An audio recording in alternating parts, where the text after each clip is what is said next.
Thank you for joining us today on EdFA. Welcome to the program. I'm Ayola Kasim. Weather-related disasters have increased fivefold in the last 50 years. Humanity, and especially vulnerable communities, are only starting to adapt to the new reality of weather extremes, despite there now being widespread consensus that nature-based solutions need to be considered in adaptation planning. Their potential is still largely untapped. So, where are we now, and what solutions do we have? The Glasgow Leaders' Declaration on Forest and Land Use, which was adopted at COP26, is one, but how far can it help? Today we look at this, but we start from northern Mali, where people are daily witnessing the horror of global warming. Do stay with us.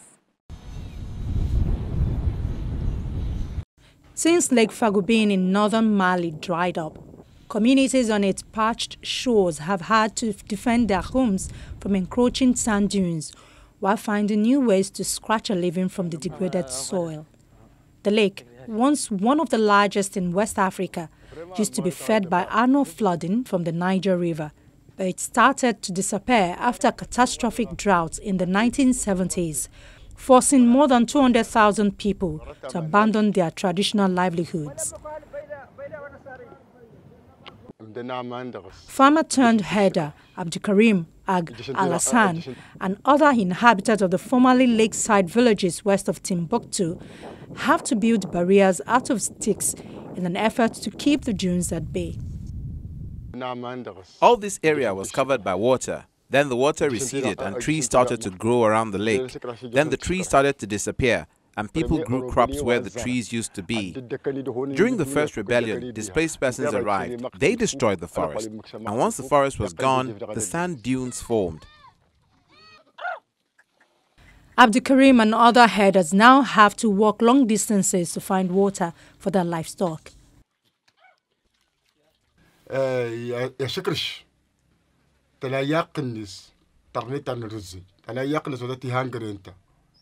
I prefer arable to livestock farming. You don't have much in the way of expenses. You grow crops and you harvest them. Animals are much more tiring. You have to move them around, water them, buy feed, and run around after them day and night.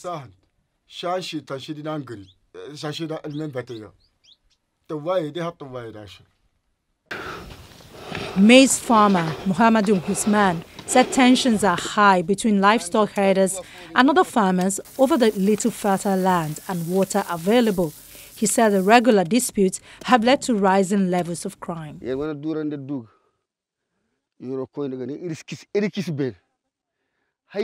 After we've harvested our produce, we have to transport it, and that's dangerous. Even the women you see behind me are at risk. Their maize may be stolen on the way.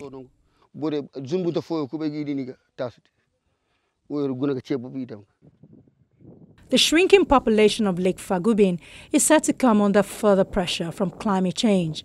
Average temperatures are expected to rise over 3 degrees Celsius in West Africa by 2100 and up to 4.7 degrees Celsius in northern Mali, according to the United Nations climate body. Residents in the area report that since the water disappeared, flammable gas has been escaping from cracks in the dry earth. Musa Muhammad Tori, a former farmer, said the gas ignites often. There was a big forest here. Before that, there was the lake where we used to grow our crops. The forest grew following the drought, and after the forest came the gas. The gas has eaten up all the trees we had. Musa also said the lack of economic activities has forced many young people to leave home. Hello?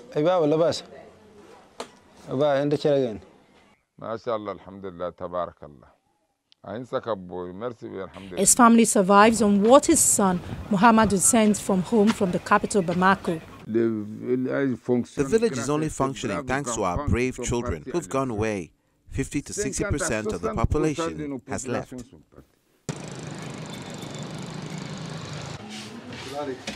Apart from supporting his own family, Muhammadu and his wife have taken in children from the Lake Fagoubin region so they can study and hopefully build a better life for themselves.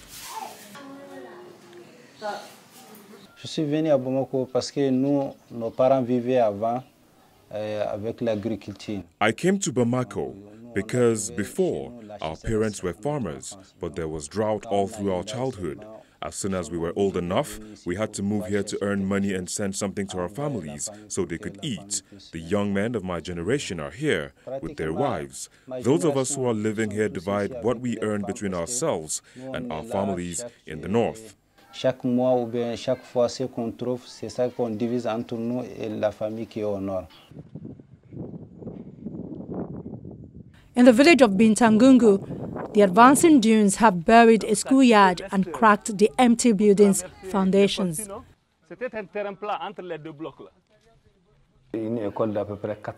This is a school for almost 400 students. 400 students. That's an entire generation. A lost generation. A generation condemned to flee or be recruited. The biggest investment that's needed is not to distribute aid to people. What is needed is to try and identify the cause of the problem and resolve it. That means stabilizing the dunes so as to immediately halt the erosion and fill the lake with water again so that people can earn a living.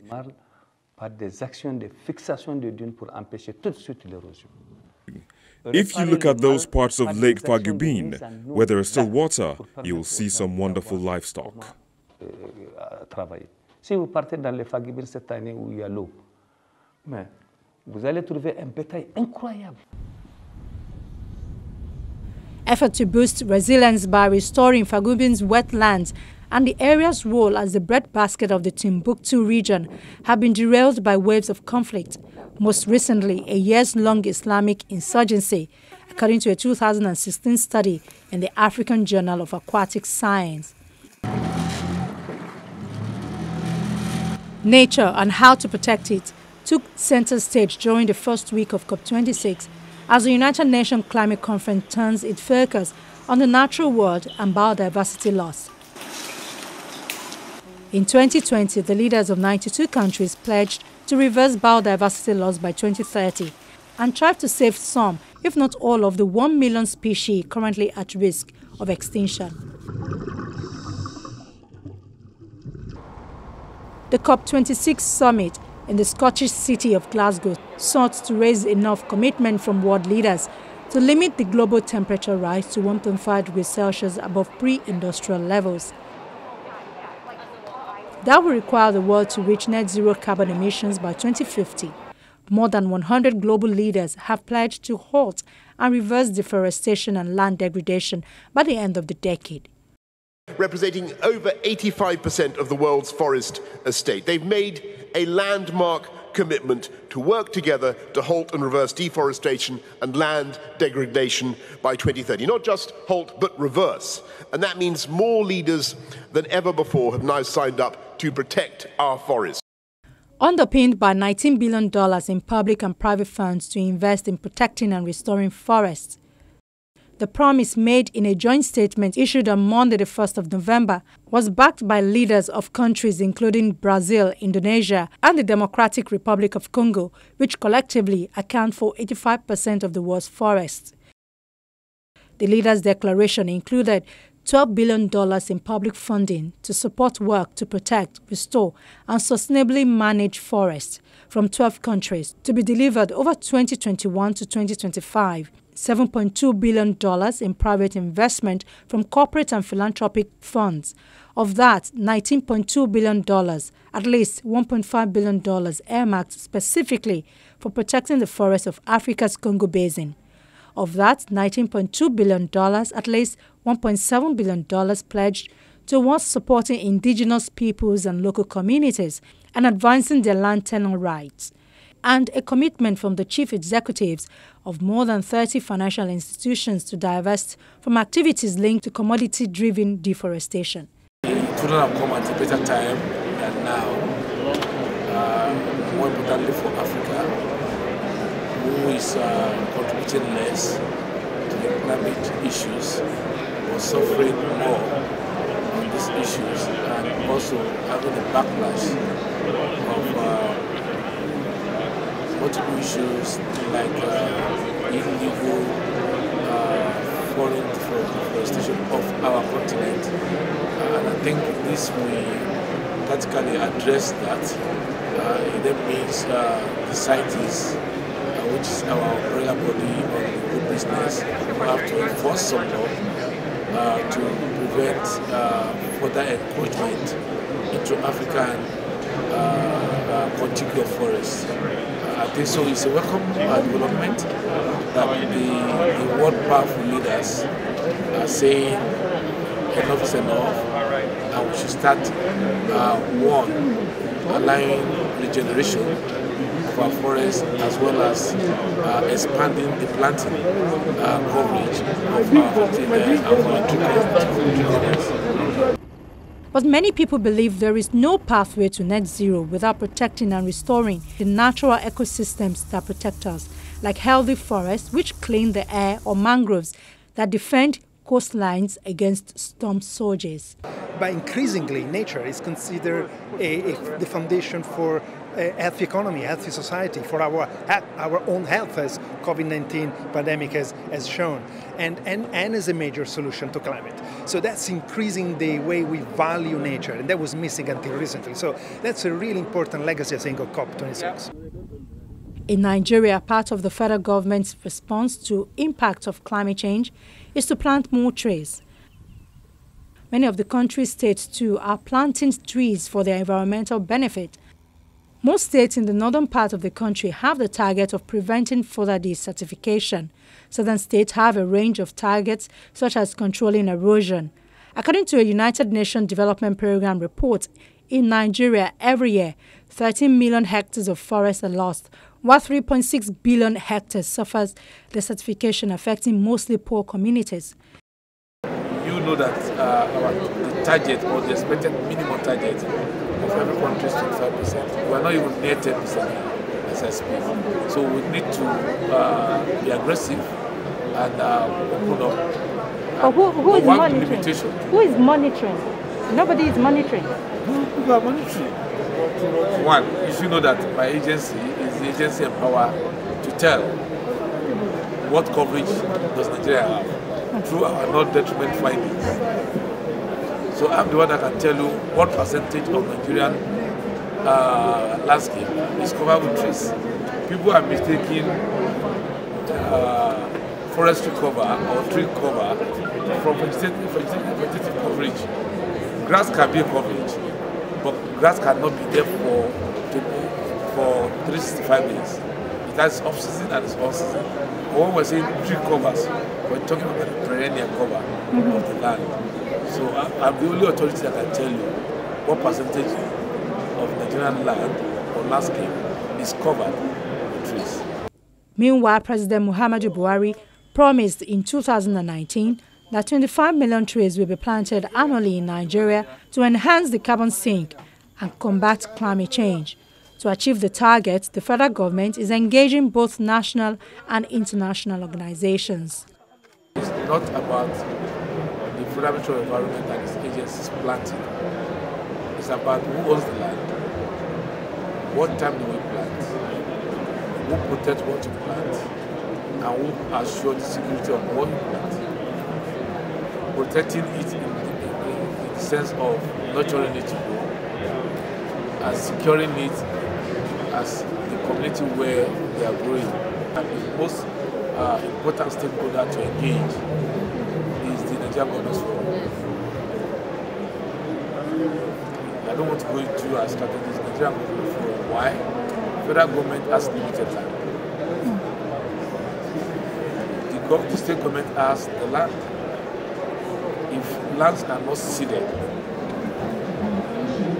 for this project, and not only seeded, documentedly seeded, that this land has been dedicated for this. We're not saying hand over this land to federal, but there must be an MOU between the federal and the state saying this land has been given to federal Ministry of Environment for this purpose and for as long as the tree remains on it.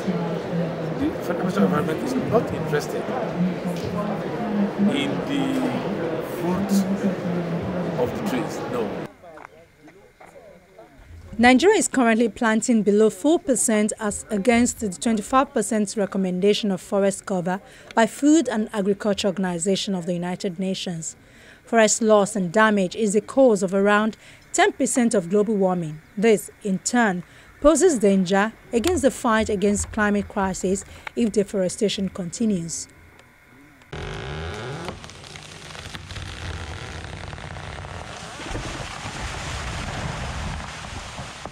With its oil reserves in decline, Gabon is betting that careful logging can safeguard the vast wealth of its forests. Halving carbon emissions associated with the industry by producing more timber. How Central African countries like Gabon manage their share of the world's second largest rainforest is critical. The so-called lungs of Africa store more carbon per hectare than the Amazon, help regulate temperatures, and generate rain for millions in the arid Sahel and distant Ethiopian highlands.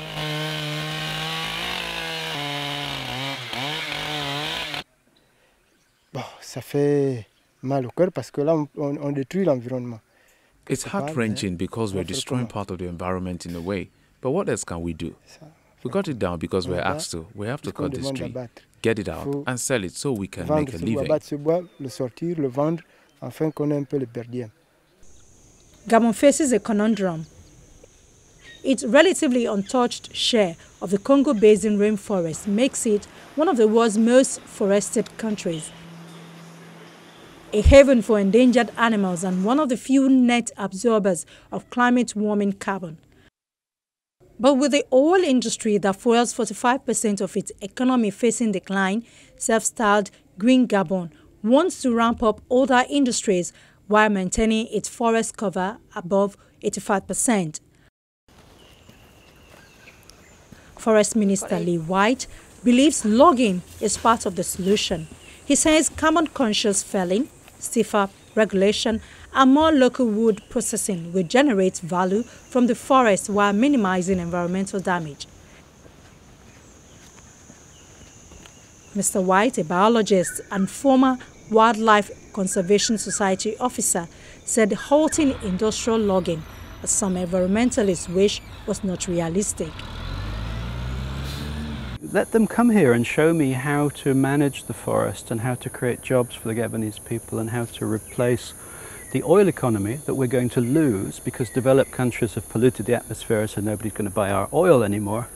Let them show me how I replace $12 billion worth of oil revenues without cutting a tree down. We have developed this economic model whereby we're doing sustainable forestry. We might cut this one tree here in this hectare. We cut 1 to 2 trees per hectare, and then we leave the forest alone for 25 years to regrow. Every morning, trucks piled with trees enter Gabon's special economic zone, the epicenter of its value-added timber ambitions. After a 2009 ban on unprocessed log export, the wood's legal credentials are checked before it is taxed for processing. There has to be a fair deal for Gabon. And we believe the fair deal does involve sustainable forestry. Human beings have used wood for hundreds of thousands of years, millions of years. If you do it right, you keep the forest. If you do it wrong, you lose the forest.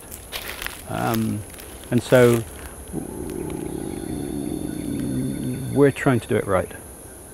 And we are determined to maintain our forest cover and maintain these ecosystem services.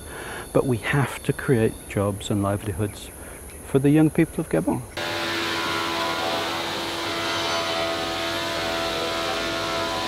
Some trunks are turned into plywood sheets, others into high-end furniture. Instead of the $200 per cubic meter Gabon once earned from raw wood exports, plywood fetches $500 and furniture up to $3,000, while the extra processing has created 8,000 new jobs.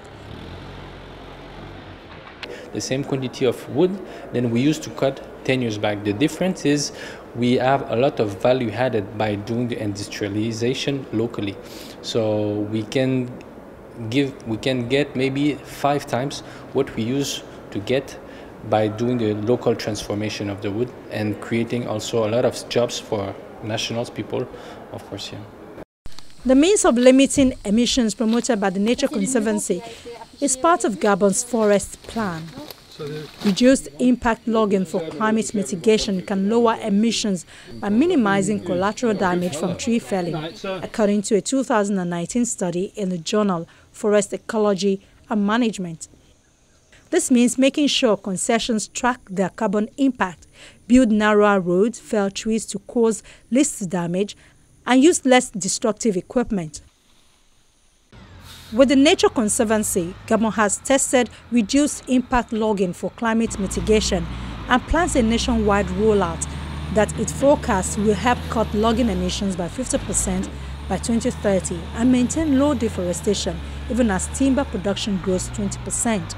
To ensure logging firms stick to the rules, Gabon has been advised that it must monitor its forests closely and not rely on outside auditors like the Forest Stewardship Council.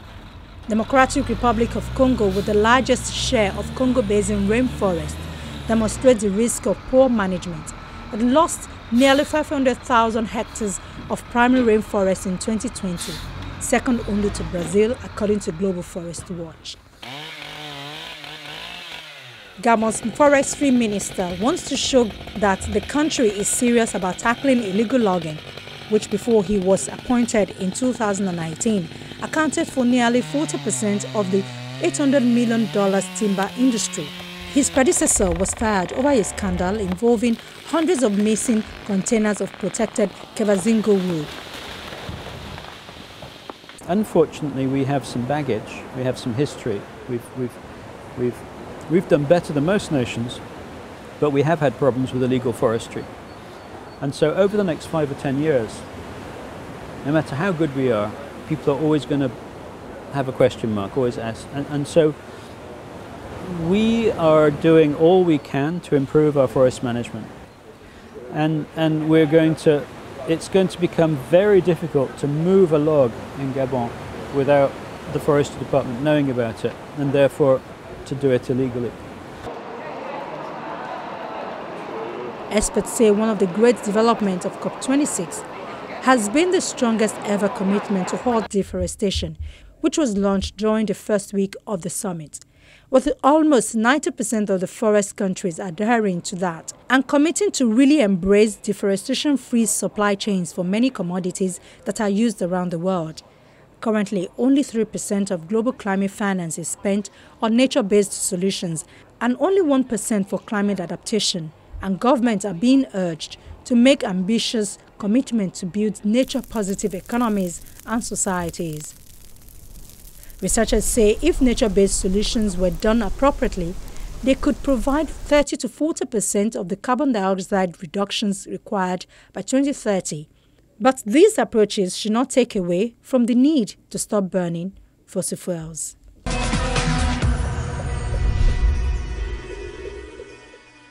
While the Glasgow Leaders' Declaration on Forest and Land Use, which was adopted at COP26 to end and reverse deforestation by 2030, is a much welcomed step, experts say there is a need to go beyond forests and look also, for example, at grasslands, peatlands, marshes, and marine ecosystems, all of which build on the rich diversity of ecosystems for adaptation, disaster risk reduction, and biodiversity.